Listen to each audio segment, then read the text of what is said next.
Bien, estamos grabando.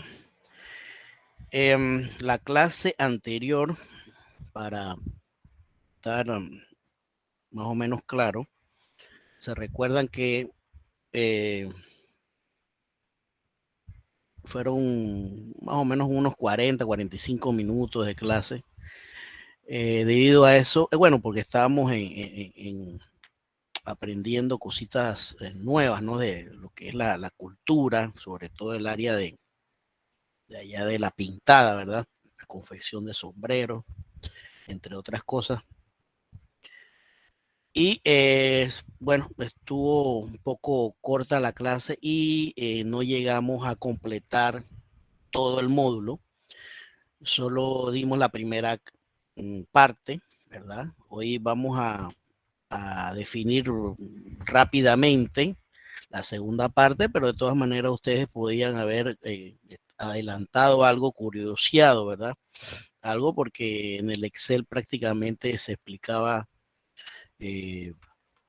había todas las fórmulas y se explicaba solo, ¿verdad?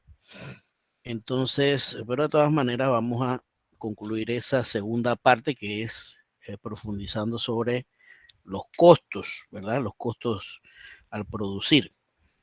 ¿Ok? Y seguidamente, bueno, vamos a explicar otras cositas ahí. Bien, vamos entonces a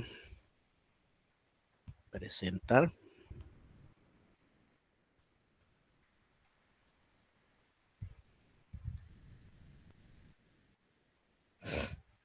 Ujú.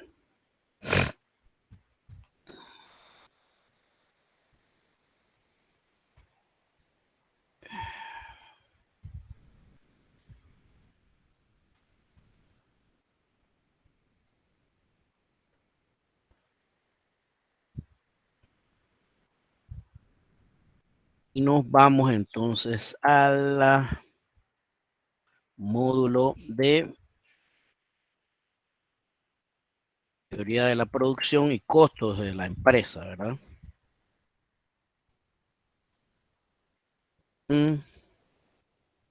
Vemos acá la presentación de la clase.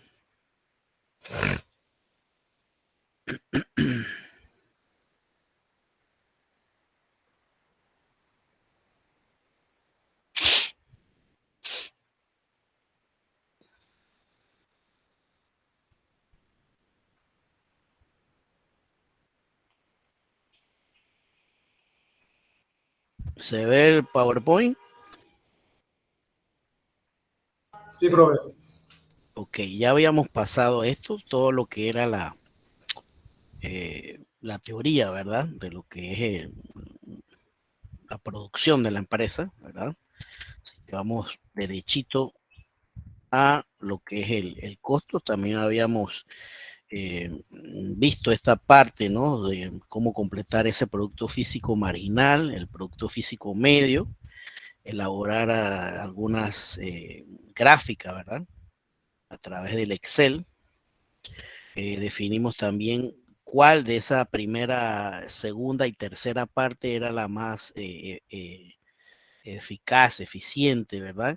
Habíamos apuntado que dentro de viendo lo de la gráfica y de la misma, perdón, de la tabla y de la misma gráfica, ciertamente la etapa 2 era la más favorable para la empresa, ¿verdad? Pero entonces dentro de eso, de esta etapa número 2, habríamos que descubrir cuál punto era el más eficiente en verdad, ¿no? Entonces, para eso teníamos que incluir los costos de producción. Definimos también qué eran los costos fijos, qué eran los costos variables, ¿verdad? El costo marginal medio, el costo variable medio, ¿verdad? Y todos estos costos nos ayudan pues a establecer, claro, lo que es el punto más eficiente dentro de esa etapa de producción. Y aquí habíamos quedado en este ejemplo, ¿no? Donde el precio, pues, es el factor variable representado por la PL, y esa PL es igual a $4, el precio del factor fijo, representado por PK, que es $2, y el precio del producto final, $1.33. Con esta información nos pedía que determinar la posición de equilibrio, el beneficio que se obtiene en la posición de equilibrio y aportar las conclusiones sobre esos costos de producción. Esa era la segunda parte de la tarea. La primera, bueno, ya la vimos la vez pasada, ¿verdad? Entonces aquí habría que seguir unas formulitas, ¿no? Para ir calculando cada una de esas columnas. Por ejemplo, el costo fijo. Habíamos dicho que el costo fijo es igual al factor fijo, ¿verdad? Por el PK, que el PK está acá arriba anunciado por 2, ¿verdad? Es decir que como esto es fijo y obviamente aquí está, siempre va a estar el precio de 2, el resultado va a ser el mismo. 3 por 2 igual a 6, ¿verdad? 3 por 2 igual a 6. Creo que esa parte también la habíamos mencionado, pero estamos recopilando nuevamente, ¿verdad? Porque a una semana, pues a veces se olvidan ciertas cosas. El costo variable es igual a la cantidad de trabajo por el precio del mismo trabajo, ¿verdad? Entonces, si tomamos la primera opción, es 0, ¿verdad? Así que eso va, el resultado va a ser 0. Tomamos la primera, el factor variable de 1 por PL, ¿verdad? Buscamos PL acá arriba, es igual a 4, 1 por 4 es igual a 4, ¿verdad? Y así íbamos replicando todas tenían que completar cada celda, ¿verdad? De cada columna. El costo total es igual simplemente a la sumatoria del costo fijo más el costo variable, ¿verdad? Según la teoría, estamos aplicando la práctica. 6 más 0 es igual a 6 y 6 más 4 es igual a 10, ¿verdad? ¿Estamos bien ahí? ¿Preguntas? ¿Alguien se quedó? Estamos bien, profe. Ok, seguimos, ¿verdad? Entonces aquí el costo marginal, este es el que sí complicaba un poquito. Creo que aquí habíamos quedado. Aquí habíamos quedado. Y recuerden que es la variación, ese triangulito representa variación, la variación del costo total entre la variación de la cantidad, ¿verdad? Entonces, si me voy al costo total, el costo total está aquí, ¿verdad? Es decir, la variación que hay de 6 a 10, ¿verdad? De 6 a 10, y la variación que hay en la cantidad aquí, de 0 a 5, ¿verdad? Esto se divide variación entre variación. Es decir que, bueno, la primera obviamente todo va a estar en 0, así que no la calculamos, pero sí la segunda, la variación de 6 a 10, es igual a 4, ¿verdad? Y la variación de 0 a 5 es igual a 5. Es decir, 4 entre 5 es igual a 0.80. Ese es el costo marginal de tener 3 máquinas o con un solo factor variable y donde se producen 5 unidades, ¿no? ¿Estamos bien ahí? Esa es la que más complica. Profe, ¿lo puede repetir? Disculpe. ¿Cómo no? ¿Cómo no? ¿Cómo no? ¿Cómo no? Bien, aquí me dice la formulita, costo marginal igual a el triángulo que es variación, ¿verdad? ¿Variación de qué? Del costo total. Aquí está el costo total. Me centro en esta columna, ¿verdad? Tomo esta columna y la variación de la Q, que es el producto total. Tengo estas dos columnas, costo total y producto total. Primero, tengo que sacar la variación entre de 6 a 10. De 6 a 10, la variación es, se da como un aumento, ¿verdad? Por decirlo de alguna manera, en cuatro costos, ¿verdad? En cuatro costos, cuatro ¿Siempre unidades. queda en positivo? No puedes quedar en negativo. Sí, claro, puede quedar en negativo. O sea, 6 sería 6 menos 10. En este caso sí, en este caso. No quería utilizar diferencia o resta, ¿verdad? Porque no es tanto así una resta, ¿no? Sino alguna, como dice la teoría, variación. Ah, ok. Entonces, si es variación, daría, Ajá, o sea, solamente se saca exactamente la variación, que sería es, 4. Entonces sería un número natural. es correcto, así es. De 6 a 4 unidades se sube, ¿verdad? Y obviamente contestando, puede haber que en algún caso esa variación sea negativa también, ¿verdad? Entonces, de 6 a 10 hay 4 unidades. Aquí está, lo puse aquí medio chiquitito. Ahí Profe, Ajá. ¿cuántos números se ponen después del punto? ¿Tres o se ponen todos? Bueno, serían dos, ¿no? Sí, con 2 es suficiente. Ok. Sí, sí, con 2 es suficiente. Entonces tenemos la variación de 6 a 10, ¿verdad? Ahora me falta dividido, ¿no? Entre la variación de Q, de 0 a 5, hay 5 unidades, ¿verdad? Entonces, 4 entre 5 igual a 0.80. Mire, por acá va a estar en negativo, ¿verdad? De 21 baja a 20, ¿verdad? Aquí ya se ve que la Q es negativa, por ejemplo. Ujú. Al parecer todos los demás son positivos, ¿sí? O sea, que se sacaría la variación de abajo hacia arriba. Sí, exacto. Sí, correcto. Si el número de arriba es más alto, va a tener negativo la Ujú. diferencia. Así Ok. es. Así es. Siempre es, digamos, que esta nueva fila te va a tomar la siguiente, ¿no? Siempre descartando la anterior, ¿no? Ya esta se descarta. Sería esta con la siguiente. ¿Ok? Bien. Que eso generalmente Profe, serán los últimos resultados, ¿verdad? Los últimos Ajá, que resultados. serán los últimos, en las últimas filas, pues, generalmente.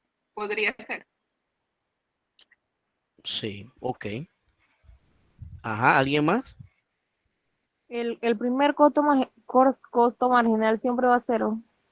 Sí, porque no hay ninguna anterior, ¿la ves? O sea, yo estoy tomando esta con esta, ¿cierto? Y acá no hay ninguna anterior. Por eso es que, bueno, no aplica, por decirlo de alguna manera, ¿no? Así que la primera celda queda vacía. La primera celda, esta que está aquí. Al no tener ningún número referente, ¿no? Anterior.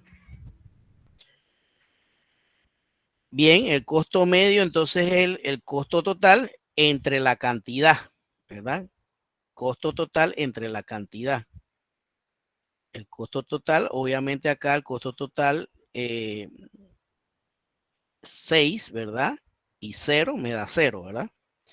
Y en la segunda fila, el costo total me daba a 10, ¿verdad? 10 entre 5 igual a $2. Ese es el costo medio, ¿ok? Costo medio. El costo variable medio es igual a el costo variable entre la cantidad. Entre la cantidad. Me voy al costo variable, que es esta columna que está acá. Costo variable entre la cantidad. Acá la primera, obviamente, va a ser 0, ¿verdad? La segunda, 4 entre 5. 4 entre 5 me da a 0.80. De casualidad me da igual que el costo marginal, pero pura casualidad. ¿Ok?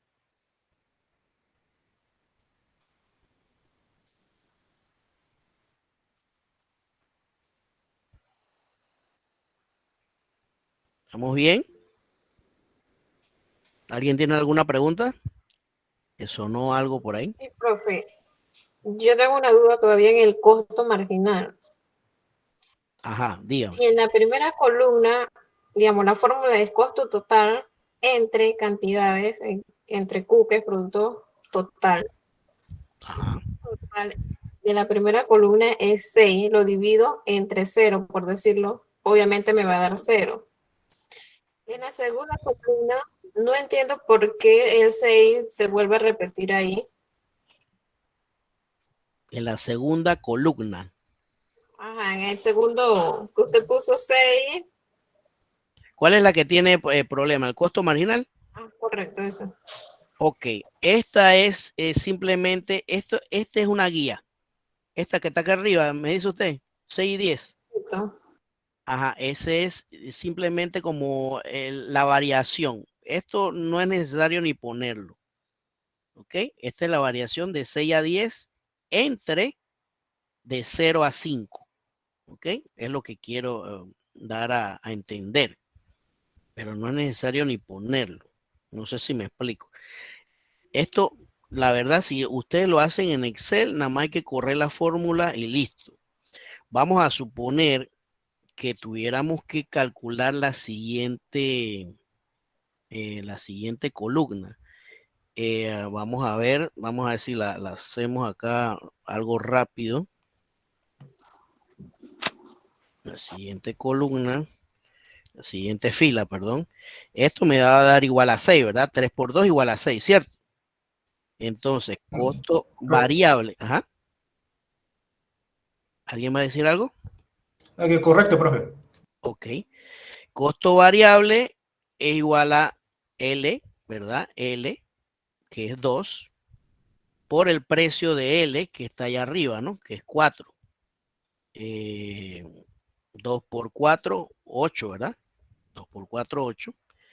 Me da entonces el costo total, que es 6 más 8, 14. Estamos bien, ¿verdad? No sé si alguien la hizo. Me corrige si hago algo mal. Vamos a subir esto un poquito ahí para que se vea más bien la información. Y el costo marginal, entonces ya no tomo el 6, tomo el 10, ¿verdad?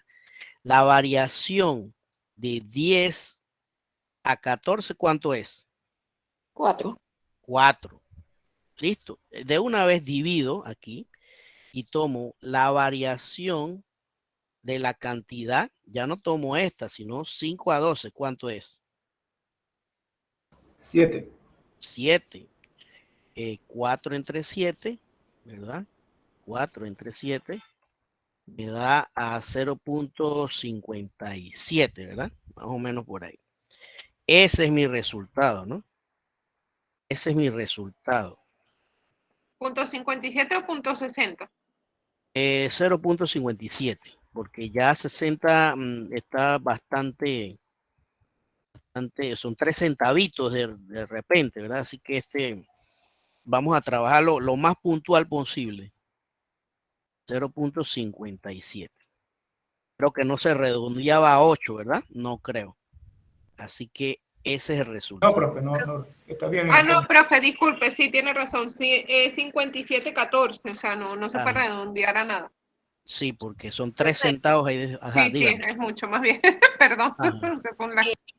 Lo que iba a decir era que se fijen, o sea, que tengan cuidado de cuando vayan a hacer el taller en la parte de costo variable medio, porque me acabo de fijar que usted puso que era CT entre Q y es CB, por si acaso. CB, aquí está. Sí, pero en el que usted, o sea, en el que usted nos puso para descargar y hacerlo. Ah, ok. En el taller. Ajá, exacto. Ah, ok. Buena observación. Puse Sí, CT. porque es que cuando vi lo que usted le dio, dije, no me dio eso, y fue por eso, porque yo lo calculé con el CT en vez de CB. Ah, ok, mire que no me he fijado. Gracias, María Ángel. Bueno, usted siga lo que está aquí y verifique eso, sí. Lo corrija, por favor. Bien, entonces el costo medio, como seguimos acá, costo total. Alguien que me preguntó sobre esto, ¿Estamos bien? No sé si respondí la pregunta. Sí, profe. Ok. Entonces el costo medio es costo total entre cantidad, ¿no? Costo total 14, ¿verdad? Entre la cantidad es 12, ¿cierto? 12. Eso me da 14 entre 12, 1. Aquí sí se puede redondear, ¿no? 1.17, Correcto. ¿verdad? 1.17. 1.17, vamos a ponerlo un poquito más chiquito para que no se nos vaya tanto, ¿ok? Ahí, 1.17. Si quieren, pueden calcular, me dejan simplemente la respuesta. Esto yo lo estoy haciendo nada más a manera didáctica para que vean ustedes dónde sale la respuesta, ¿no? Así que no es necesario poner ni siquiera nada de esto, ¿no? De este simbolito que puse acá. Entonces el costo variable medio es CB, costo variable, porque me está diciendo variable, ¿verdad? Costo variable es el costo variable, este de acá, la columna 8, ¿verdad? 8 entre la cantidad. Este costo variable entre la cantidad que es 12, ¿verdad? Ok, 8 entre 12 me da 67. María Ángel, ¿voy bien? ¿Cómo? Sí, profe. Sí. Otra cosa que me acabo de dar cuenta que tampoco tiene la tabla del taller es ese costo medio. No lo tiene. Bueno, no es, bueno, relevante. No es relevante. El precio final lo dice acá, 1.33. Forever va a ser siempre igual. Entonces esta columna, 1.33. El ingreso total es igual al precio final, que es 1.33, ¿verdad? Vamos a, no se corre aquí, 1.33 por la cantidad, que es 12, ¿verdad? 1.33 por 12. 15.96. Ajá, 15.96. Aquí sí sería bueno ponerlo puntualmente, ¿no? 15.96. 15.96. Ajá. Aquí sí sería bueno ponerlo al centavito porque para tener mejores resultados, ¿no? Y el beneficio es igual a el ingreso total menos los costos totales. Es decir, 15.96, ¿verdad? 15.96 menos el costo total es 14, ¿cierto? 14. Igual a 1.96. Profe, disculpe, ¿dónde fue que sacó el 10 entre 5 en el costo medio? 10 entre 5, costo medio. Ya lo vi, ya lo 10 vi. entre Del 5. costo final, Acá. del costo total Sí. Sí, ya. Y la cantidad. Fíjense que de base, estas tres columnas que están aquí, estas tres columnas de base siempre va a ser el producto total. ¿Lo ven? Cantidad, cantidad, cantidad. ¿Sí? Nada más hay una... Pero, profe, en la segunda fila no entiendo bien lo de los 6.65, eso, ¿por qué tiene menos 10 ahí? Y también tampoco, si resta 10, tampoco da ese total que está ahí. ¿Esta de aquí? Correcto. Ok, 665. Me dice que es el ingreso total, ¿no? El ingreso total. El ingreso total me dio a esto, 665. Correcto, pero el menos 10, ¿dónde sale el menos 10? Ajá, menos lo que es el costo total. Aquí está, menos este 10 que está aquí. Sí, pero no da. Pone menos porque es una recta. Ok, ya, no da la misma resta. A ver, 665 menos 10. 335. Da como redondeado. A mí me dio eso en el Excel. O sea, No, pero y también lo tiene como, como negativo ahí en lugar de positivo. Sí, no, está correcto, es negativo. Sí, pero debe ser negativo 3.35. Bueno, está bien. Aquí, bueno, aquí como que se redondeó, como el 5 redondeó al 4, pero póngalo. Sí, yo sé qué pasó. Como no puso el punto de décimo, ajá, exacto. Correcto. Así es. Solo decimal, por eso se redondeó. Exacto. Correcto, porque no había puesto los 2 decimales. Pero mejor utilizar 2 decimales. Mejor aquí, mejor utilizarlo porque ya el precio tiene 2 decimales, ¿verdad? Correcto. Así que vamos a utilizar los 2 decimales. Bueno, estamos bien, pues. Ok. Sí, son cositas ahí que, bueno, un centavo, ¿sabes? Se pelea, ¿no? Se pelea el centavo. Y eso eran 5. Sí, exactamente. Bien, y entonces solamente les resta a ustedes completar todas las casillas estas. La posición de equilibrio,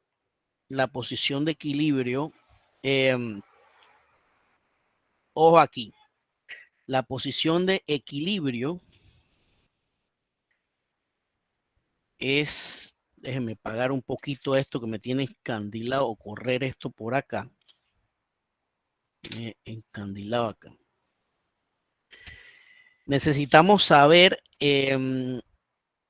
ubicarnos para saber la posición de equilibrio, ubicarnos en lo que es el costo marginal, ¿verdad? En esta columna, costo marginal, ¿verdad? Y lo que es el precio, esas dos columnas, costo marginal y el precio. Vamos a ver si puedo sombrear esto aquí. Ok, se me está corriendo. Bueno, voy a pintar otro color que se me está corriendo acá.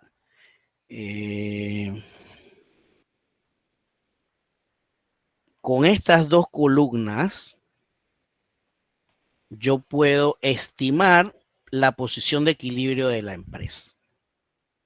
¿Ok? La posición de equilibrio de la empresa es donde, bueno, se ve que para yo calcular, usted toma el costo marginal. Aquí le van a aparecer los resultados, ¿verdad? Van a aparecer los resultados. Y para determinar ese costo de equilibrio, cuando ese costo marginal iguala al precio final, ¿ok? Cuando el costo marginal iguala al precio final. Es decir, que por aquí, en alguna de estas filas va a aparecer 1.33 en este costo marginal, igualando ese precio final, ¿verdad? Eso es cómo llega a la posición de equilibrio de la empresa. Profe, yo en el taller se la subrayé, o sea, esa línea, pues, para que lo vea. Ajá, que vea qué cosa. Eso, o sea, cuando está igual el precio final con el costo marginal. Ajá, y le dio en qué, ok, y le dio a qué altura le dio, en cuál de estos, en la antepenúltima, en la de 4, 3, 4. 3 factor fijo, 4 factor variable. Esta de aquí, 3, 4, 20. Sí, sí, esa. Bueno, ok, dice María Ángel, yo no, dice ella, que, mira, le está soplando, que esa posición de equilibrio, y esto es como a manera de conclusión, se encuentra cuando hay 3 máquinas, se utilizan 4 trabajadores y se producen 20 unidades. ¿Ve? Esas son conclusiones económicas. Ahí es donde se produce la posición de equilibrio de la empresa. ¿Sí me explico? Según María Ángel. ¿Ok? Sí, profe, entendemos. Ok. Y el beneficio, que es la B, ¿cierto? la B, el beneficio que se obtiene en la posición de equilibrio, aquí en esa posición de equilibrio le va a dar un resultado, ¿no? Si es aquí en esta fila, siguiendo lo que acabamos de decir, ¿verdad? Entonces, ese sería el beneficio máximo que podría obtener la empresa. No aquí y no acá, sino en esta posición de equilibrio, ¿verdad? Que, bueno, no sé cuánto sería. No sé si me captan la idea. ¿Estamos bien? Sí, profe. Profe, ¿la resaltamos o le colocamos el monto y le damos esa explicación? Sí, es correcto. Primero, uno, completar la tabla. Completar la tabla. Y segundo, verificar pues que lo que estoy diciendo, que ese costo marginal se iguale al precio de equilibrio y así tenemos la posición de la empresa y por ende entonces el beneficio que se obtiene va a ser justamente en esa posición de equilibrio, el beneficio máximo. ¿Ok? Resaltaríamos para ambas, profesor. ¿Cómo? Resaltaríamos para ambas, para lo que es posición de equilibrio de la empresa también. Te la resaltamos. Sí, porque acá es la pregunta, ¿no? Es la pregunta que se hace acá. A, B, y ustedes escriben, ¿verdad? Escriben. Yo puedo jugar con esto. Esto de aportes, conclusiones, yo puedo concluir, mire que, por ejemplo, acá, que ya yo sé de antemano, viendo la cifra, aquí hay una variación desfavorable, ¿no? Entre lo que es 21 y 20. Ok, a ese punto, obviamente, ese beneficio no creo que sea favorable para la empresa. Yo me puedo redactar algo concluyente, ¿no? Sobre ese punto. Y así me voy, digamos, detallando lo que es el mismo cuadro. ¿Alguna pregunta? Por ahí escuché un ruido. Profe, voy a aplicar el punto B, el beneficio que se obtiene en la posición de equilibrio. El punto B, si ya yo calculé el A, ¿verdad? Si ya yo calculé el A y presumimos que está en esta fila, ¿verdad? En esta fila, acuérdense que acá me tiene que dar 1.33 porque se va a igualar a ese precio. Ya ahí yo sé que es la posición de equilibrio. Por ende, si voy al beneficio, que es la columna esta, ¿verdad? En la columna esta, me va a aparecer una cifra. Y esa cifra es dándole respuesta a este punto B. El beneficio que se obtiene en la posición de equilibrio es de tanto. No sé qué va a aparecer ahí, 4 o 5 dólares, no sé, ahora mismo. ¿Ok? No sé si Ok, respondo a la profe, pregunta. gracias. Ok. O sea que, ok, el punto A, usted tiene que ver estas dos columnas que están pintadas en amarillo. Y el punto B es simplemente, vamos a pintarlo de otro color acá, fijarse bien en esta columna y donde se ubique la posición de equilibrio de la empresa.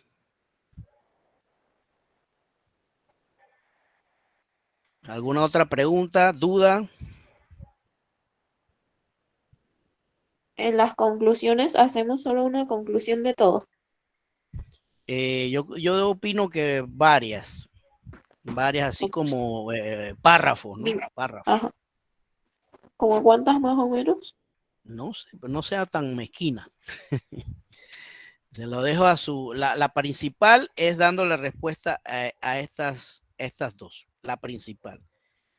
Añadidura ya es creatividad suya.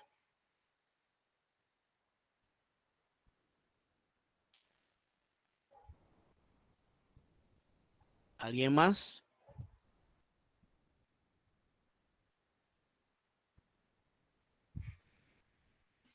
¿Estamos bien?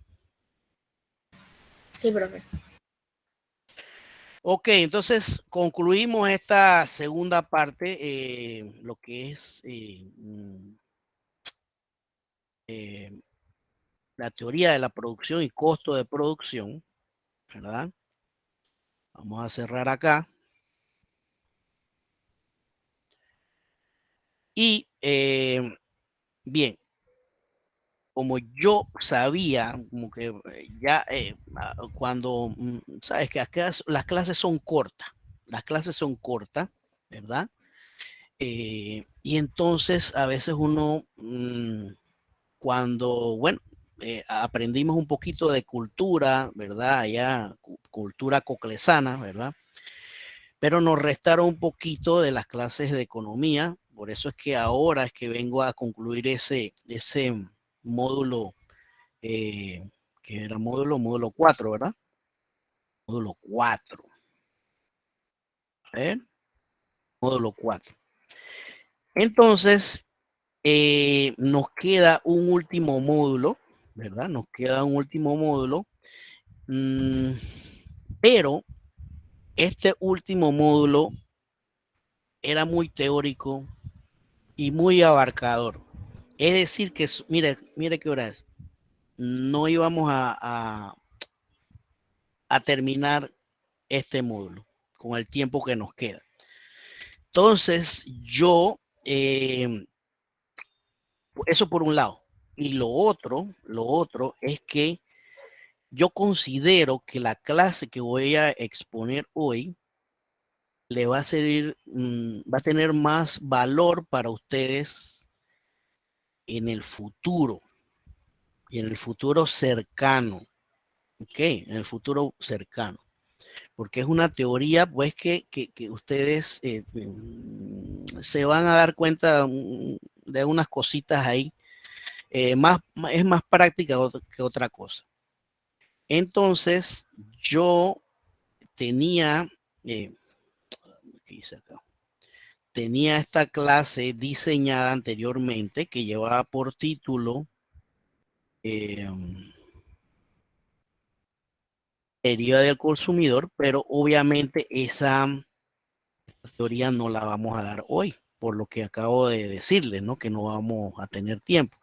Y si ven, aquí ustedes lo están viendo, pero a ustedes les va a parecer oculta esta parte, ¿verdad? Porque eso es lo relativo a la teoría del consumidor. Lo único que le va a aparecer, para que no se sorprendan, es la presentación de hoy, ¿cierto? ¿Me captan la idea? ¿Estamos bien? Sí, profe. Sí, profe. Ajá. Por ende, todavía tengo que diseñar cuál es la tareita. No va a ser larga, no va a ser complicada, ¿no? No va a ser complicada. Así que me dejan esta semanita para yo confeccionar la tareita y poder evaluarla, que mire que todavía no está. Yo les escribo al celular en cuanto yo la Profe, logre. ya yo había hecho la vieja y le tenía una pregunta de esa tarea. En serio, pero es que no puse la actividad de evaluación. Es que la hice la semana pasada. Todavía Wow. estaba, creo. Pero no importa, igual estaba difícil. Sí, lo que pasa es que no me iba a alcanzar el tiempo para el poquito tiempo que tiempo no me iba a alcanzar. Lastimosamente lo vi venir en Profe, una esta. consulta. La Dígame. semana que viene sí vamos a dar clases. O sea, el lunes. Bueno, tú Según lo dices el por. calendario, Ajá. era día, o sea, libre, feriado, pero no sé si igual le vamos a dar para empezar con los proyectos o qué, no bueno, sé. déjame preguntar eso porque no, si me dice que es feriado, no debe haber clase, pero no voy a anticiparme. Déjame preguntar y yo les escribo. Dele, profe. Para los extranjeros, el 15 de agosto se celebra la fundación de Panamá, ¿no? Entonces solo es feriado para Panamá Viejos. Exacto, por eso es mi duda. Bueno, a veces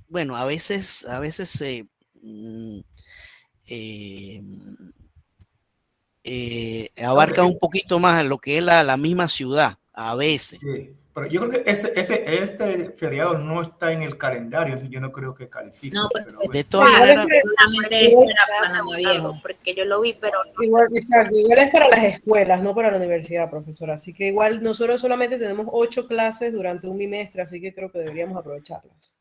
ajá, de todas maneras, bueno, lo que me dice la universidad, eso es. No nos vamos a anticipar, vamos a ver que no me he fijado el calendario, voy a ver.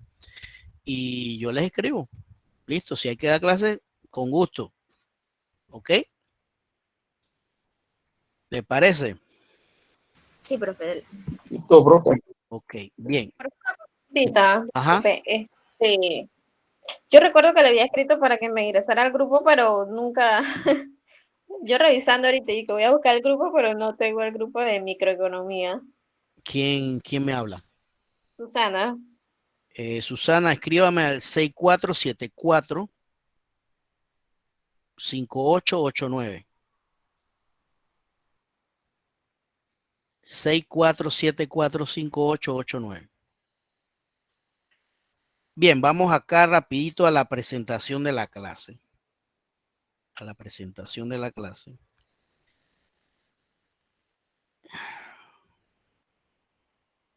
Me escribe y la agrego al grupo. Ok. ¿De qué se trata esto? Hay dos cositas, dos temitas ahí importantes. Se ve el PowerPoint, ¿verdad? sí. Ok. Sí, profe. Bien.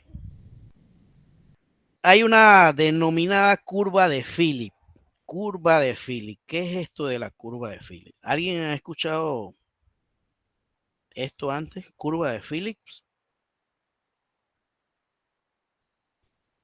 No, profe. No, profe. Bien, mejor. Así aprendemos más. La curva de Phillips me dice que es de origen del inglés Alban Phillips, ¿verdad? En 1958. Y representa el comportamiento de la relación existente entre dos variables, la inflación y el desempleo, temas de momento. Así que por eso es que lo traigo a colación. ¿Ok? Me dice que él elaboró pues una investigación sobre la inflación y el desempleo en el Reino Unido, ¿verdad? Utilizando una data histórica que está en el periodo de 1861 a 1957. Y como resultado de esa investigación encontró que hay una oposición, hay una relación negativa entre esas dos variables. ¿Ok? Y aquí gráficamente la curva de Phillips más o menos es una curva tradicional semejante a esta, ¿verdad? Inflación en el eje vertical y la tasa de desempleo en el eje horizontal, ¿verdad? Este es una curva más o menos, digamos, representativa de lo que planteó el señor Philip en ese entonces. Recordarle, ya esto lo dimos anteriormente, ¿qué es la inflación? Esta se produce cuando se da un aumento general de los precios, ¿verdad? Lo vivimos y lo estamos, bueno, está un poquito como descendiendo según las noticias, ¿verdad? Pero aumentó enormemente por algunos factores que yo en esta clase voy a emitir mi opinión. Entonces, la inflación se produce cuando se da un aumento general de los precios, no solo de artículos individuales, es decir, la inflación reduce el valor de las monedas en el tiempo, es decir, que ese dólar, ya con ese dólar tú no vas a poder comprar algunas cosas, sino que vas a tener que aportar $1 y un poquito más para llevarte, sepa Dios, la libra de tomate o de cebolla, ¿verdad? Ok. Estos son modelos económicos. lo mismo que hemos visto a través de estas dos asignaturas, fundamentos, ¿verdad? Y microeconomía, y quizás, Dios lo permita, le pueda dar macroeconomía, utiliza muchos modelos económicos que son no solamente texto, ¿verdad? Conclusiones económicas, sino también son fórmulas matemáticas, ¿verdad? Y esto, no se asusten, no es que le voy a poner nada, pero para que ustedes vean de dónde surge toda esta metodología, ¿verdad? Donde la pi, ¿no?, es igual a la tasa de inflación en el año T. Esto para ver cómo se calcula la curva de Phillips. La pi con un año anterior, ese T menos 1 es el año anterior o el periodo anterior, ¿verdad?, a la inflación, ¿verdad? Es igual a un coeficiente que le dicen beta 0 menos otro coeficiente que es beta 1. Y esto multiplicado por la tasa de desempleo observada. Hay un término que se llama NAIRU, que es la tasa natural de desempleo. Y aquí dice pues la definición de la NAIRU, que Non-Accelerating Inflation Rate on Employment, por sus siglas en inglés. Y la tasa de paro es no acelerada de la inflación, es la traducción, ¿verdad? Que es el nivel de desempleo que es compatible con la meta de una inflación estable, ¿verdad? Eso es digamos, un cálculo adicional a lo que se plantea la curva de Phillips, un cálculo adicional. ¿Y esa tasa de desempleo es por país o es algo mundial? No sé. Por país, es por país, correcto, por país. Entonces, mire aquí, esta es una serie histórica real de Panamá, obviamente, que data de 1997 al 2021. Tenemos la variable siguiendo la curva de Phillips, la tasa de desempleo, ¿verdad? Como a través del tiempo ha ido, digamos, 13%, ¿verdad? Aquí estamos, descendió a 9, a 6, a 5.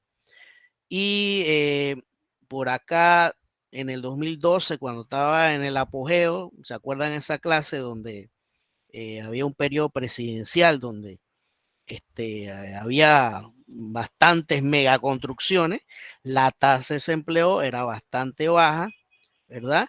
Y obviamente en la pandemia subió abruptamente, ¿no?, a los 18.5%. Y vemos también la tasa de inflación cómo va, tiene altas y bajas. Miren, en ese 2008, producto de esa burbuja económica hipotecaria, aumentó en 8.8% la tasa de inflación, bastante alta. Y acá descendió, mire acá en la pandemia, obviamente en plena pandemia descendió porque definitivamente, como dice la teoría, y nos vamos acá a la gráfica, si ven, en la línea roja está la tasa de desempleo. En este periodo la tasa de desempleo disminuye, pero aumenta la inflación. Y esa es la correlación, ¿no?, inversa. Me voy acá, que dice que relación negativa es una relación inversa, es lo que me está diciendo, ¿verdad? Si lo que me está diciendo acá, si la tasa de desempleo sube, ¿no?, la tasa de desempleo sube, entonces la inflación baja, ¿ok? Es una correlación indirecta y negativa, es lo que me está diciendo ahí. Bien, entonces aquí se muestra un grado de correlación. Si yo hago un ejercicio Me voy a buscar una base de datos, ¿verdad? Sí, Esta una misma, consulta. ¿Cómo se dígame, explica, dígame. cómo se explica que que si el desempleo baja, la inflación sube? Ok, Obviamente no ok, estoy vamos preguntando para allá. matemáticamente, ¿no? Matemáticamente ahí está la ecuación, ¿no? Ajá, Pero yo no- ok. Vamos a ver acá. Tasa de desempleo, inflación, ¿verdad? Cuando tienes tasa de desempleo, significa, si hay una tasa de desempleo pequeña, ¿qué significa eso? La economía está bien. ¿Tasa de está bien. desempleo pequeña o Ya está bien. desempleo o de Sí, empleo? desempleo. Estamos Ah, desempleo porque es la teoría que estamos cazando, ¿no? Que es la curva de Philip, trata sobre la desempleo. Digamos acá, si la tasa de desempleo, en este sentido, vamos a buscar una pequeña, en el 2008 fue pequeña, eso me está indicando que había más dinero en el bolsillo, ¿cierto? Una tasa de desempleo significa que hay mucha gente empleada. Una tasa de desempleo pequeña, chica, ¿ok? En este caso 5.8. Entonces, hay una teoría, nosotros hablamos sobre eso, las causas de la inflación, y una de las causas de la inflación es tener mucho dinero en la calle. ¿Se acuerdan de eso? Mucho dinero en la calle. Mucha liquidez. ¿Ok? sería Si hay, Porque no mucha tienen piso, ¿no? demanda. ¿por qué no tienen? Piso. Ese dinero no tiene respaldo. No, sí, sí tiene respaldo, sí, sí. Es la demanda. Es la demanda. Tenemos mucha demanda, o sea, tenemos mucha dinero en la, digamos, ok, vamos a poner otro ejemplo. A ver, en el 2020, la tasa de desempleo, me voy acá, al revés, la tasa de desempleo era alta, ¿cierto? ¿Por qué era alta? Porque había muchos empleos cerrados, ¿verdad? ¿Sí? Correcto, profe. Es decir que si yo traduzco eso, mucha gente no tenía dinero, o si tenía era poco y no le alcanzaba para más cosas. Esa demanda agregada o la producción o el PIB bajó, ¿sí? Y si baja el PIB, entonces también disminuye la inflación porque los precios comienzan a disminuir. No sé si me explico. La inflación, esto lo vimos acá, no sé si se acordarán sobre esa formulita de la demanda agregada es igual al consumo, ¿verdad? Consumo más la inversión, no sé si se acuerdan de eso, más el gasto público, más exportaciones, menos las importaciones. Y habíamos dicho en aquel entonces que si el consumo es elevado, ¿no? Hay mucho dinero de circulación en el país y eso causa inflación, ¿cierto? Pero no puede causar inflación si el desempleo es bajo, ¿ok? Que los precios tienen que bajar, ¿no? Exactamente, exactamente. Ahora, eso es en cuanto a la liquidez. El fenómeno de la inflación no solamente es porque hay mucho billete en la calle, no solamente eso, también se puede dar por el aumento de la materia prima. En este caso, que pasó acá en Panamá recientemente, fue por el aumento del combustible, ¿verdad? Y ahí eso también causa inflación y puede generar otras consecuencias. Si ven que están aumentando mucho los precios, la gente, los empresarios pueden tender a liquidar a los empleados, ¿verdad? Y eso puede causar también el aumento de esa tasa de desempleo, ¿verdad? Es lo que me dice la teoría. Entonces, ok, no sé si respondo a la pregunta. A ver, mientras más empleo haya, más demanda va a haber y por lo tanto los precios pueden ser más altos. Ajá, sí, viéndolo no, o sea, refiriéndote a la empleomanía, acá es desempleo, ¿ok? Pero sí, viéndolo de ese punto al revés, pues, viendo la teoría al revés, es correcto. Entre más empleo, causa que tengan la gente dinero en la calle, ¿verdad? Comienzan a comprar varias cosas, fenómeno ahora ¿cómo que se llama? Del décimo, ¿verdad? Viene la gente, comienzan a comprar sus cosas que tienen plata y eso obviamente mucho dinero en la calle, si no es muy controlado, causa inflación. Exceso, eso ya también habría que casarlo con la teoría de oferta y demanda, ¿no? Oferta y demanda. Y el equilibrio, o sea, estamos hablando de que entonces también si hay mucho dinero también es malo. Mucho dinero y mucho empleo.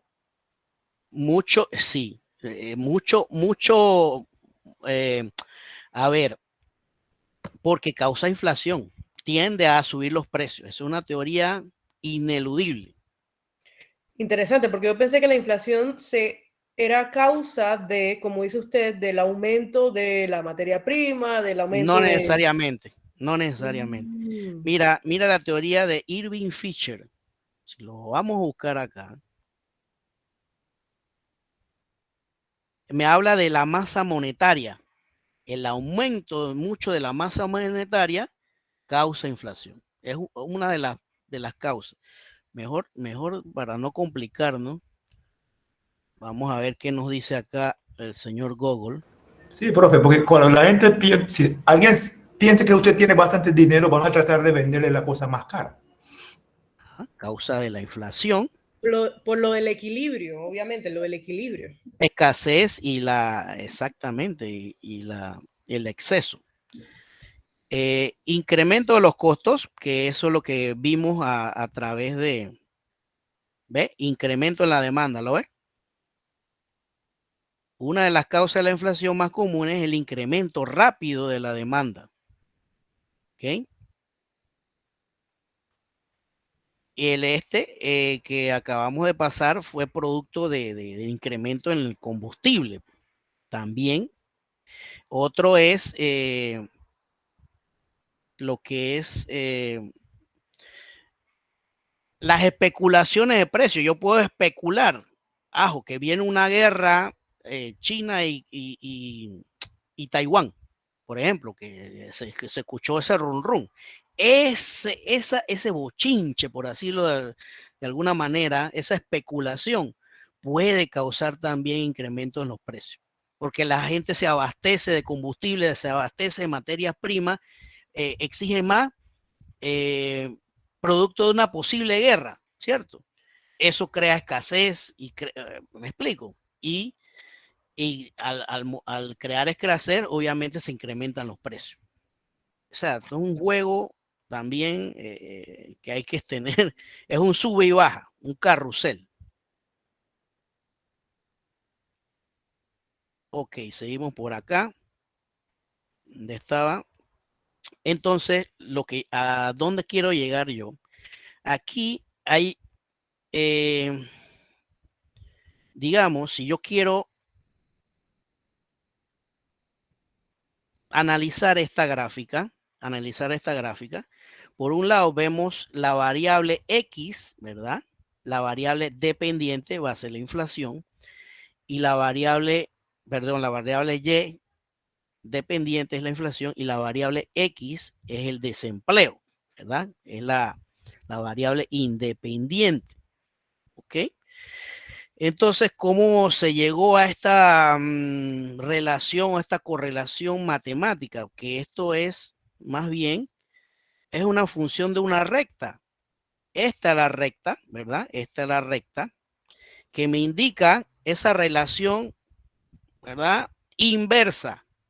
Si hubiera sido una recta hacia arriba, es una relación directa, ¿verdad? Pero esta es una relación indirecta entre lo que es inflación y la tasa de desempleo, donde a través de una metodología de mínimos cuadrados, una cosa más econométrica, me dice que esa relación de la línea recta, ¿verdad? Me da un resultado de un R cuadrado de 33%, que es una relación un poco débil, ¿no? No es tan fuerte, pero posiblemente se pueda modelar si quiero buscar una predicción o una proyección sobre esa variable de inflación en algún futuro, ¿verdad? Mire la nube de puntos. Todos esos puntos son precisamente extraídos de la relación de ese periodo de tiempo, ¿verdad? Entonces, entre más se aleje los puntos de esa línea recta, esa línea de regresión, más el R cuadrado se va a acercar a cero. Y si se acerca a cero, es que es una relación muy débil. Por lo contrario, si el R cuadrado, es decir, si los puntos estuvieran más cerca de la línea, la relación, digamos, perfecta sería 1, ¿verdad? O 100%, que estuvieran todos esos puntos dentro de esa línea. Esto es algo estadístico, ¿no? Y la clase esta es precisamente porque se está viendo mucho lo que es análisis de datos, ¿verdad? Análisis de datos, y son relaciones que ustedes pueden jugar. Todo depende, obviamente, de la teoría económica, porque no es relacionar variables por relacionar, sino que tienen que tener alguna lógica, ¿verdad? ¿Alguien iba a preguntar algo? Sí, ¿qué quiere decir con perfección? El 100%. Cuando la R, digamos que los datos, acá el R cuadrado me indica que es un 100%. Voy a hacerlo en Excel rapidito, que no cuesta mucho para que ustedes... O sea, lo que digo es ¿qué significa la perfección? O sea, ¿qué significa que esté más cerca de 100? La correlación es perfecta. La correlación entre ambas variables es perfecta. Es lo que significa. O sea, que mientras una está muy alta, la otra está muy baja. Exactamente. Okay. Exactamente. Y están perfectamente alineadas. Pero eso... es como imposible, ¿no? Bueno, ya me voy a meter. No, a ver, ¿qué le digo? Es que si me voy a la estadística, si me voy a los principios de estadística, eso es un fenómeno bastante que puede traer algunos datos que los mismos estadísticos dicen espurio. Espurio significa que es como una caminata sin sentido, y habría que aplicarle algunos supuestos estadísticos para ver si en realidad no son datos ficticios. ¿Me explico?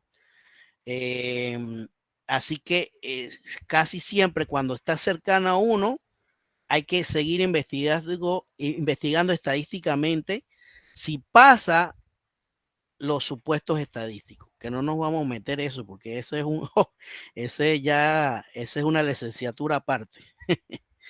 Entonces, miren aquí, yo fácilmente puedo, voy a traerme este dato para no trabajarlo tan aquí encimita, vamos a llevar acá. Vamos a llevar acá. Bueno, vamos a darle mejor el... Ok. Aquí. Hombre. Ajá. Bien, tenemos los datos, eso. Yo puedo, siempre acuérdense que Excel reconoce la variable independiente como primera columna, ¿verdad? Tomo las dos columnas. Me voy acá a insertar, ¿verdad? Insertar. Me voy aquí. Ajá. A este gráfico de dispersión, ¿verdad? Dispersión, el primerito, no el segundo, el dispersión. Ok. Ahí está la nube de puntos, más o menos. Entonces, si yo quiero sacar el R cuadrado, yo le doy a uno de esos puntos, me posiciono en cualquiera de esos puntos y con el clic derecho, voy donde dice agregar línea de tendencia. Agrego la línea de tendencia lineal, ¿verdad? Porque quiero una línea. Y me voy acá abajo donde dice presentar el valor del R cuadrado. ¿Ok? Y presentar la ecuación de la recta. ¿Ok? Y aquí ya me aparece la función lineal de la recta, ¿verdad? No sé, ese ya un poquito de términos matemáticos. A ver. Vamos a darle un poquito de... Ajá, aquí. Un poquito más grande. Y con esta función matemática yo puedo pronosticar, ¿verdad? Lo que pueda acontecer. ¿Qué me dice esa línea recta? Bien, si yo dibujara esta línea recta hasta por acá, digamos, hasta el tope, ¿verdad? ¿Qué me dice esa línea recta? Y es igual a A más BX. Eso, ¿se acuerdan de eso en matemática? ¿Sí? ¿No? No. ¿No? Bueno, cada vez que ustedes vean esa fórmula, significa que hay una línea recta, ya sea descendente o ascendente. La Y significa la variable dependiente. En este caso es tasa de inflación, ¿verdad? La tasa de inflación es igual a ¿qué? Igual a A. ¿Y qué es A? La A es el eje que está en la ordenada. Aquí está, donde está la ordenada, ¿ok? A igual a ordenada. Y la B va a ser el grado de inclinación de la recta. Inclinación de la recta. Entonces, si yo me voy, dibujo una línea acá, ¿verdad? Y topo en ese eje, me va a dar como a 0.5, ¿verdad? ¿Cierto? Este es el 0.5 que está aquí, ¿ves? Este. Es decir, que la ordenada en la recta me da 0.5, ¿verdad? Si yo multiplicara ese 0.32 por una unidad 1, 2, 3 y despejara la fórmula, entonces tendría una especie de proyección. Por ejemplo, no sé si la tengo acá, aquí me dice algunas conclusiones. Cuando la tasa de desempleo es 0, ¿verdad? O sea, la tasa de desempleo es 0, que eso es improbable. La tasa de inflación es 0.5. Naturalmente, de manera inercial, siempre va a estar una inflación en 0.5. Es lo que me dice ese cálculo matemático. Y acá me dice cuando la variable X o tasa de desempleo aumenta en una unidad, acá lo puedo multiplicar 1, 2, 3, 4 unidades, las que sean. Entonces, la variable inflación va a disminuir. ¿Por qué va a disminuir? Porque este signo negativo me lo está indicando. Ese signo negativo me lo está indicando. Y es lo que me está diciendo acá también, ¿no? La gráfica, la disminución. ¿Ok? Esa tasa de inflación va a disminuir en 32%. Es lo que me dice. Esto nada más para que ustedes vean, pues que ese tema de análisis de datos está muy, muy de moda, ¿verdad? Entonces, no solamente en aspectos de la economía, sino que usted puede establecer variables entre las ventas, ¿no? Las ventas y qué sé yo, y los precios, por ejemplo. ¿Qué más tenemos por acá? ¿Qué hora tenemos? ¿A qué hora todavía falta, verdad? Ok. Sí, tenemos 15 minutos todavía. Ok. Esto de definición rápidamente, histéresis, ¿quién me lee esta partecita? Histéresis económica. Todo el párrafo, o sea, todos los 3 párrafos. Sí, por favor. Ok. Es la situación de desempleo existente en la economía, provocada por el mal funcionamiento del mercado laboral, la cual tiende a persistir aún eliminadas las causas que lo produjeron. Cuando se registra una situación de crisis económica, generalmente las empresas, para evitar quiebras y falta de liquidez, llevan a cabo operaciones de desempleo, muchas veces de forma masiva. Es muy generalizado en el mundo empresarial que las empresas logren ajustarse y mantener la misma producción con este personal reducido. Esto se debe a que algunas veces logran despedir al personal improductivo en los tiempos de crisis. Sin embargo, cuando las autoridades económicas logran corregir la crisis en la economía, de manera que las causas que originaron el mal funcionamiento de ellas son controladas, es común que las empresas no contraten nuevamente la misma cantidad de empleados que utilizaban antes de la crisis económica. Como podemos deducir, se ha generado entonces una histéresis económica. ¿Qué le parece eso? ¿Le suena familiar en estos tiempos? Después, bueno, todavía estamos en algo de la pandemia, pero sí, las empresas como que hombre, si yo me fue tan mal en esto de la pandemia, que bueno, yo no voy a contratar 1 o 2 empleados y con eso me acostumbré. Es lo que me está diciendo, ¿verdad? Entonces se van acostumbrando estas empresas y eso produce un poco de desempleo, ¿verdad? Que es lo que estamos viendo ahora, ¿no? Aparte del montón de huelgas y estas cosas que definitivamente son improductivas. Esta es una definición que prácticamente me atrevo a pensar, muchos de los economistas desconocen esta terminología, ¿no? Histéresis económica. Bien, bueno, la Nairo ya es, si me voy, esta sería una línea aparte de establecer lo que es la Nairo. Y como habíamos dicho, la Nairo es donde se produce la economía una presión excesiva de la demanda agregada, por ende los precios tienden a incrementarse.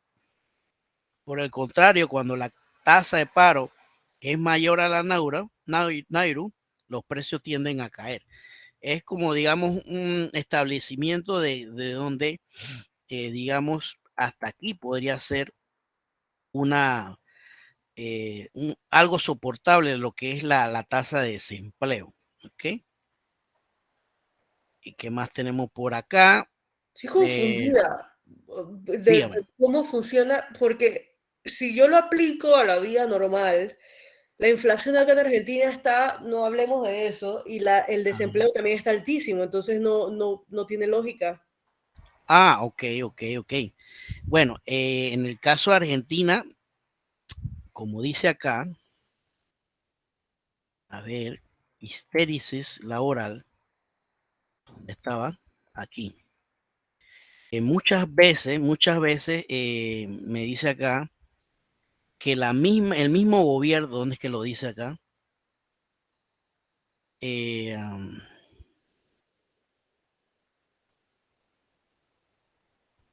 decir, hay desempleo alto y también hay inflación. ¿Me lo dice? ¿Es lo que me dice? Sí, correcto. Ok, bien, aquí también, porque esto es debatible, no es que este señor Philip tenga toda la razón. Acá, en el largo plazo, mira, este es en el corto plazo, ¿cierto? Pero en el largo plazo, la curva de Philip no se ajusta a la relación de corto plazo. En este caso, se parte del supuesto de que con el paso del tiempo, el agente económico condicionará su comportamiento a las presiones de inflación. Y esto anularía los efectos reales sobre la economía. Y obviamente lo que está pasando en Argentina es muy a largo plazo, ¿cierto? Ya, entonces la curva es simplemente corto plazo. Ok. Es corto plazo, ese punto exactamente, pero esto es debatible, no es que hay otras versiones que te pueden decir de otros economistas, porque este es un tema de debates que nunca va a acabar, que te dicen, no, ese tipo de curva de Philip está loco. Pero aquí en el caso de Panamá, sí aplica un poco. Esta es más, hasta extendiéndose un poquito a largo plazo. ¿Me explico? Pero obviamente en Argentina son otros fenómenos. Uno, imagínate, no hay dolarización, ¿verdad? Por ejemplo. Entonces ahí también hay un aspecto que tiende a que esa revalorización de las monedas, que obviamente también determinan todos los efectos estos inflacionarios. ¿Ok? Entonces, esto es lo que te puedo responder en base a tu pregunta. Habría que también analizar un poquito de más datos sobre lo que es la economía allá en Argentina. ¿Qué más tenemos por acá? Lo otro que le íbamos a acá rapidito es el índice del precio al consumidor. El índice del precio al consumidor, IPC, es un indicador que mide la variación de los precios de una secta, ¿no? Ya nosotros hablamos sobre esto, que había una secta donde habían varios bienes, ¿verdad? Y dentro de esos bienes, pues, habían categorías, ¿verdad?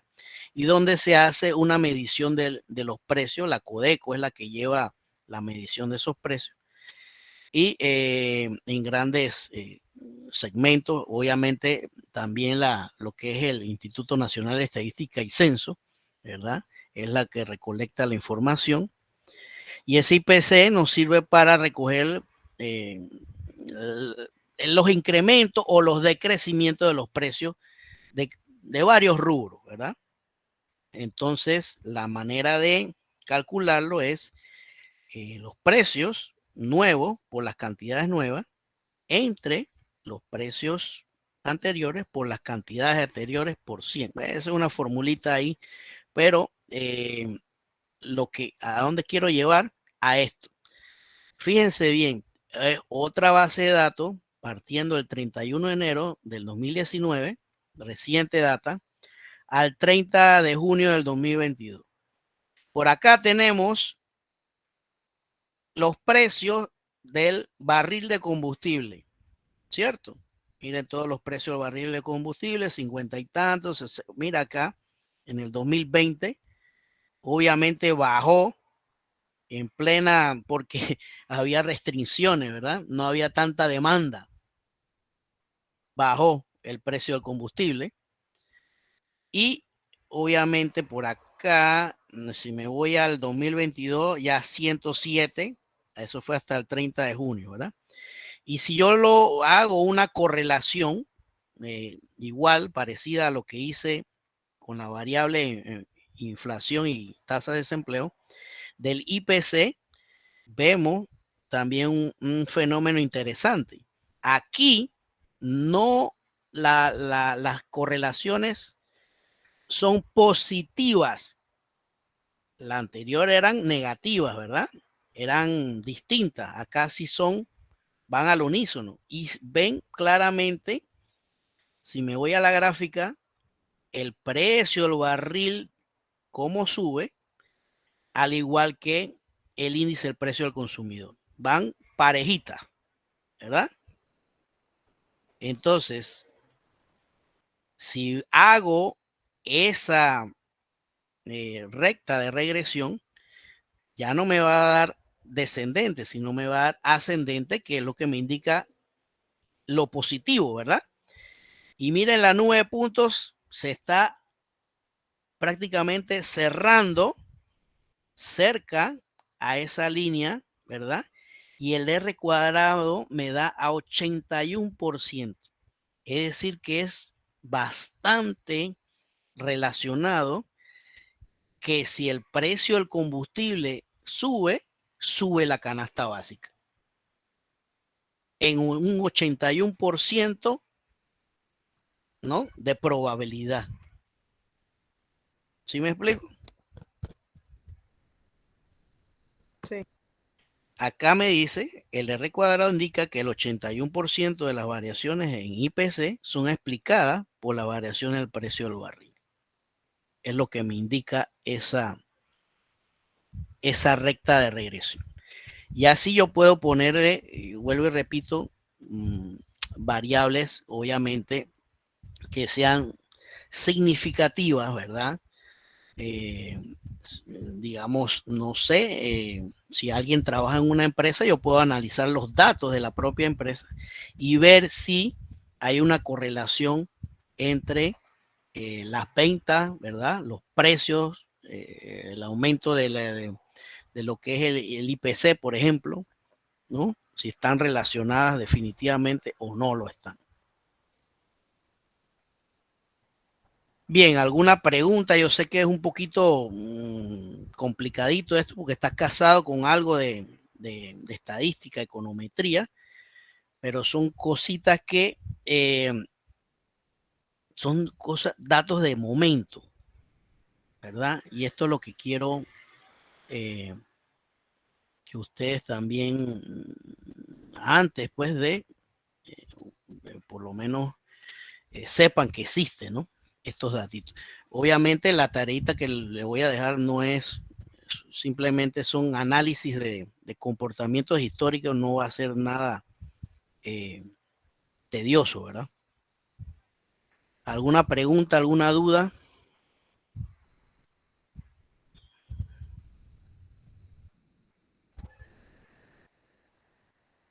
¿Quedó claro o no quedó claro nada? Profe, para ser honesta, no entendí totalmente todo, pero, Okay. Sí. Pero sí algo, pues fue al 100%. Sí, el mensaje es que hay muchos elementos. Yo puedo tener cifras, ¿verdad? Datos históricos, las series, ¿verdad? Los datos históricos, y yo puedo relacionar varias variables. Varias variables independientes con una dependiente.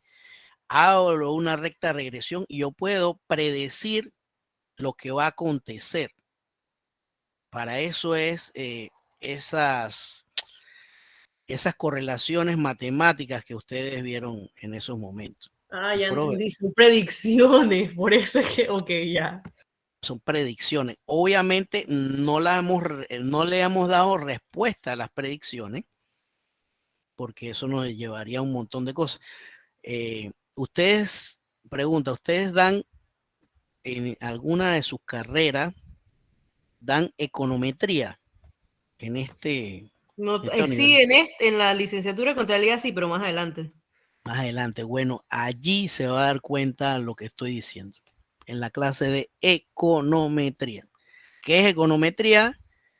Es estadística, economía y matemática. Juntas. Bello. Sarcasmo. Espectacular. Así que, bueno, ese es el análisis de datos. Bienvenida a ese mundo, el que le gusta investigar, se va a tener que topar con estas series econométricas, ¿no? Usted puede hacer predicciones, ¿verdad? Y también puede hacer lo que vimos, un tipo de correlación para ver si en verdad hay algún grado de asociación entre esas variables. Si no hay grado de asociación, el modelo de predicción no va a ser bueno, por ejemplo. Es lo que se puede concluir. Y traigo eso a colación porque asimismo, como hemos visto mucha teoría, también hay mucha práctica, ¿verdad? Hay que casar la teoría con la práctica. Y eso es lo que en resumidas cuentas hemos visto en esta clase de hoy. Bien, ¿alguna pregunta, alguna duda? Franklin, ¿está por ahí? Franklin. Sí, correcto, estoy aquí, profe. Bien. ¿Qué le pareció la clase? ¿Alguna duda, alguna pregunta?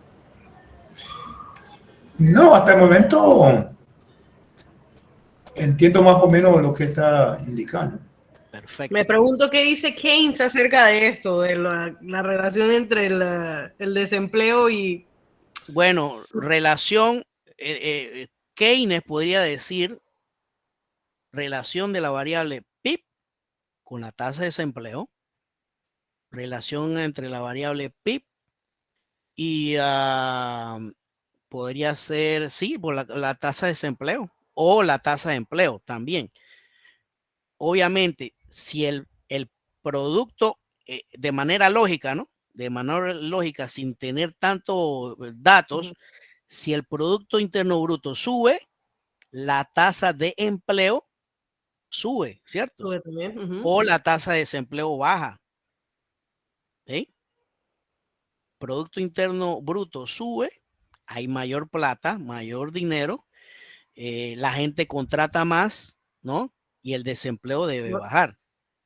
El desempleo, que leí que las políticas de Keynes podían causar inflación, es decir, por el Estado intervenir tanto en las políticas de macroeconomía. Correcto, porque ahí donde le puse la formulita, demanda agregada igual consumo, ¿verdad? Más inversiones, más gasto público. Ese gasto público es que el Estado invierte en proyectos, megaproyectos, escuelas, hospitales, crea empleo, sube la demanda agregada en ese ramo, ¿verdad? Y obviamente eso es una cadena. Si sube la construcción, ¿verdad? Eso va, hombre, hasta a la dueña de la fonda le conviene, ¿cierto? Más plata, más dinero, más inflación. Sí, me pregunto cómo entonces, porque estamos hablando de predicciones, pero cómo entonces hacemos para regular todo esto. Pero bueno, eso es otro cuento de otro día. Exactamente. Aquí podemos quedarnos todo el año a debatir y a sacar conclusiones. Bien, entonces la próxima clase les verifico para ver si hay o no clase. Si hay clase, ya empiezan las exposiciones. ¿Hablamos sobre eso o no?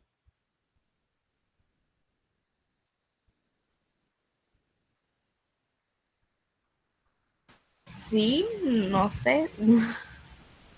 No sé qué tanto somos como antes, la verdad. Sí. Como para que empezara unos grupos primero y después se dieran la próxima clase de los otros. Ok. Está bien, me parece. De todas maneras, voy a, tan pronto pueda, escribo acá a la universidad para ver si sí o no hay clase. Y si no, les anuncio, pues, para ver qué grupo están preparados para... Y que nos indique también lo de si va a subir la tarea del módulo 5. Sí, también, sí, correcto. Sí, porque me falta esos 10 puntitos, es lo que me falta para completar esos 100 puntos de manera general, ¿no? Así que eso definitivamente lo voy a subir. Bueno, entonces nos vemos hasta aquí. ¿Alguna pregunta, duda final? No, profe. Okay. Gracias, profe.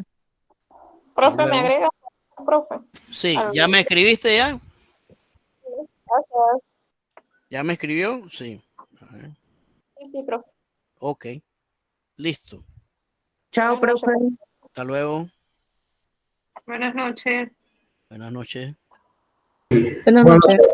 Buenas noches, profesor. Hasta luego.